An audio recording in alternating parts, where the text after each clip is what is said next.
When did you start to feel like you really started to get a lot of like negative feedback, when that became an element? Because there is a certain percentage of fans out there, hip hop fans, who really feel like DJ Vlad is a fed or just overall a bad guy. When did that start to brew, and how have you always made sense of it? I think kind of from day one to a certain degree, because I came into it not following the hip hop interview blueprint. You know what I mean? Like, all the people that I was listening to, they all did these softball kind of interviews.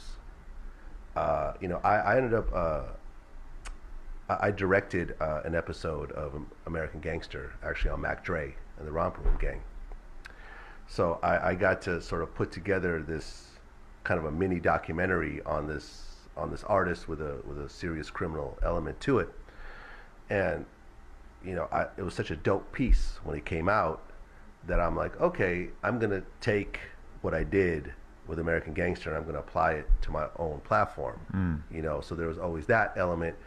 And I kind of, you know, felt like, well, look, if you got these gangster rappers who talk about the shit in their songs, let's talk about it, you know, in interviews, which really nobody in the hip hop media really ever did. Like I said, everyone was either too scared, or they wanted to be the artist's friend, or they just that wasn't what they wanted to do. When you go back and look at Double XL and the Source and shit before the internet came around, it's so obvious that the labels were governing how this shit came out. Yeah, so it was sort of like, I looked at this and I'm like, a lot of this shit is